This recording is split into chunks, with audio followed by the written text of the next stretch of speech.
Have you ever seen a Hollywood superstar drop to his knees and cry in front of a cleaning lady? Tom Hanks did exactly that on the set of Forrest Gump. And what happened in that small trailer would remain a secret for years until now. If you love discovering the untold stories behind Hollywood's greatest legends, please like this video and subscribe to our channel. Hit that notification bell because we uncover the hidden moments that shaped the icons we know today. March 14th, 1994. Beaufort, South Carolina, 6:47 a.m. The sun hadn't risen yet over the Forrest Gump film set, but Maria Santos was already working. She was 54 years old, a Mexican immigrant who had cleaned film sets for 11 years. Nobody knew her name. Nobody looked at her face.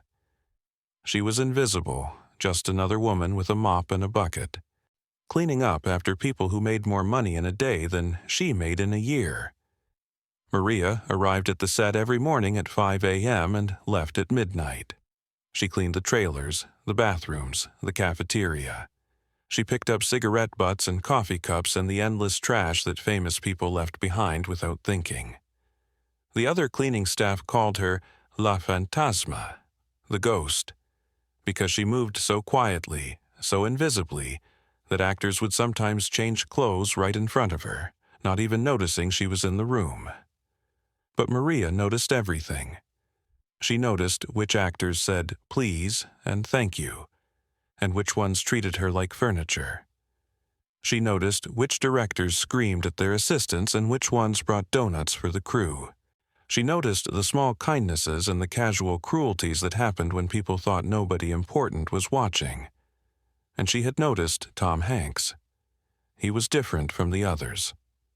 Every morning, when he arrived on set, he would find Maria, actually look for her, and say, "Good morning, Maria. How are you today?" He was the only actor on the entire production who knew her name, the only one who looked her in the eyes, the only one who waited for her answer. But Maria had a secret that was destroying her from the inside. Her son, Miguel, was dying. He was 19 years old, diagnosed with leukemia 8 months ago. The doctors said he needed a bone marrow transplant, but Maria's insurance didn't cover the procedure. The cost was $287,000. She had saved $4,200 in 11 years of cleaning. It wasn't enough. It would never be enough. Every night, Maria went home to their small apartment and watched her son get weaker. She watched the light fade from his eyes a little more each day, and every morning she came back to the film set and cleaned up after millionaires, smiling, invisible, dying inside. On March 14th, something broke. Maria was cleaning Tom Hanks' trailer at 6:47 a.m., thinking he wouldn't arrive until 8. She was emptying his trash can when she found a crumpled piece of paper. She didn't mean to read it, but the words caught her eye. It was a fan letter from a child with cancer. The child was asking Tom Hanks for an autograph before he died. Something about that letter shattered the wall Maria had built around her heart. She sat down on Tom Hanks's couch, something she would never normally do, and began to cry. Not quiet tears, and deep, body-shaking sobs that she had been holding inside for 8 months. She cried for Miguel. She cried for the $287,000 she would never have. She cried for every morning she had to smile while her son was dying. She was crying so hard that she didn't hear the trailer door open. "Maria?" She looked up, horrified. Tom Hanks was standing in the doorway, still in his street clothes, a coffee cup in his hand. He was early. He was never early. Maria jumped up immediately, wiping her face, grabbing her mop. "I'm so sorry, Mr. Hanks. I'm so sorry. I was just leaving. I didn't mean to. Maria, stop." His voice was gentle but firm. He closed the trailer door behind him and set down his coffee. "Sit down, please." "I can't, Mr. Hanks. I have to work. I'll be fired if—" "Nobody's going to fire you. Sit down." Maria sat. She couldn't look at him. In 11 years of cleaning film sets, she had never been caught crying, never shown weakness, never been seen as anything other than a cleaning machine. Tom Hanks sat down across from her. Not in a chair, on the floor. He sat on the floor of his own trailer so that he could look up at her instead of down. "Tell me," he said simply. "Mr. Hanks, I can't—" "Tom, call me Tom. And yes, you can. Tell me what's wrong." Maria shook her head. "You don't want to hear about my problems. You're a busy man. You have a movie to make." "Maria." Tom's voice was so kind it made her want to cry again. "I've watched you work for 3 months. Every single day you're the first one here and the last one to leave.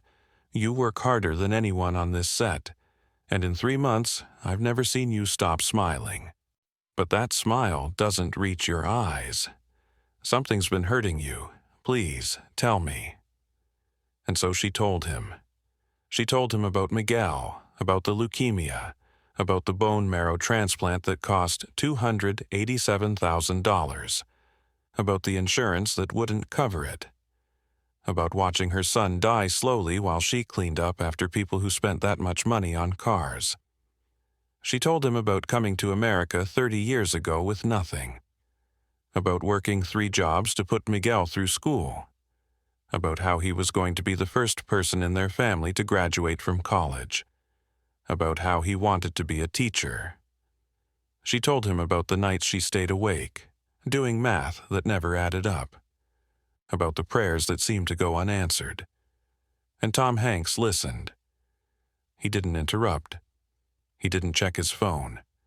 He didn't look at his watch. He sat on the floor of his trailer and listened to an invisible cleaning lady pour out her heart. When she finished, Maria wiped her eyes. "I'm sorry, Mr. Hanks. I shouldn't have. How much did you say the transplant costs?" $287,000. "But Mr. Hanks, I wasn't telling you this to ask for money. I would never. I know you wouldn't. That's why I'm offering." Maria stared at him. "What?" "I want to help pay for Miguel's transplant." "Mr. Hanks, no. I can't accept that. That's too much. You don't even know my son." "Then let's fix that." Tom stood up. "What's your address? I'd like to meet him." "Mr. Hanks." Tom, you can't just—" "Maria." Tom leaned forward, his eyes intense. "I get paid millions to pretend to be someone I'm not. You get paid almost nothing to work 18-hour days while your son is dying. There's something very wrong with that. Let me help." Maria was crying again. "Why? Why would you do this for me? You don't know me." Tom was quiet for a moment. "When I was young, my family fell apart. Divorced parents, moving around constantly, never feeling like I belonged anywhere. There was a time when I felt completely invisible." Tom's eyes grew distant, remembering. "There was a janitor at my high school, Mr. Williams. He was the only adult who ever asked me how I was doing and actually waited for the answer. He used to let me sit in his supply closet during lunch because I had nowhere else to go. One day, I told him I wanted to be an actor. He said, 'Tom, the world is going to try to make you invisible. Don't let it.'" Tom looked at Maria. "I never got to thank Mr. Williams. He died before I made it. But I can thank you by helping your son the way someone should have helped me." That afternoon, Tom Hanks visited Maria's apartment. He sat with Miguel for 2 hours, talking about movies, about life, about dreams. "I heard you want to be a teacher," Tom said to Miguel. Miguel nodded weakly. "I want to help kids who feel invisible, like I did growing up." Tom smiled. "You're going to be a great teacher. The best teachers are the ones who've been through something." Before he left, Tom gave Maria an envelope. "This should cover the transplant and the recovery. And Maria?" "Yes?" "Don't come back to work for a while. Stay with your son. I've talked to the production manager. You'll still get paid." Maria couldn't speak. She simply hugged him and whispered, "Thank you," over and over. The transplant happened 6 weeks later at UCLA Medical Center. Tom covered the costs and helped Maria find a better hospital with specialists who had higher success rates. He visited Miguel once during his recovery, bringing books and movies. "You know the famous line from the movie I'm making?" Tom asked. "Life is like a box of chocolates?" Miguel nodded. "It's true. Sometimes you get a really bad chocolate. Sometimes you get one that tastes like the world is against you.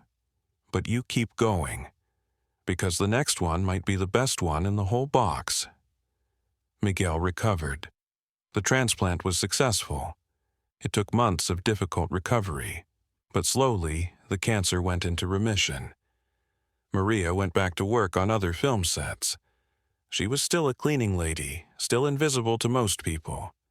But something had changed inside her. She walked differently now, smiled differently, like someone who had seen proof that miracles could happen.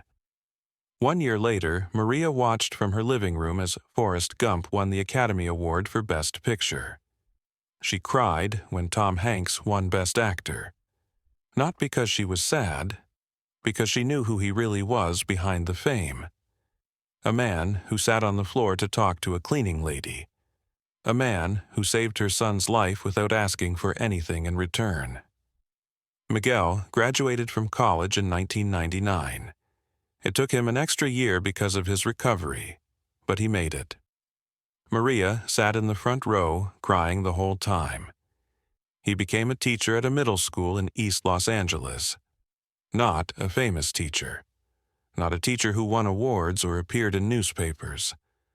Just a good teacher who noticed the quiet kids, the invisible ones, the ones who needed someone to ask, "How are you?" and actually wait for the answer. He learned that from Tom Hanks. Or maybe he learned it from his mother, who had been invisible her whole life until one man decided to see her. Maria never told anyone about what Tom Hanks did. Not the other cleaning staff, not her friends, not the reporters who sometimes came around asking for stories about celebrities. "It's not my story to tell," she would say. "It's just something that happened between two people." But she kept one thing. A photograph from the day Tom visited their apartment. Tom and Miguel sitting on the old couch, laughing about something. Two people who had no business knowing each other, connected by nothing but kindness. The photo sits on Maria's nightstand to this day. Every year, on March 14th, the anniversary of that morning in the trailer, Maria lights a candle and says a prayer. Not for herself, for all the invisible people out there who are waiting for someone to see them, and for the rare few who actually do.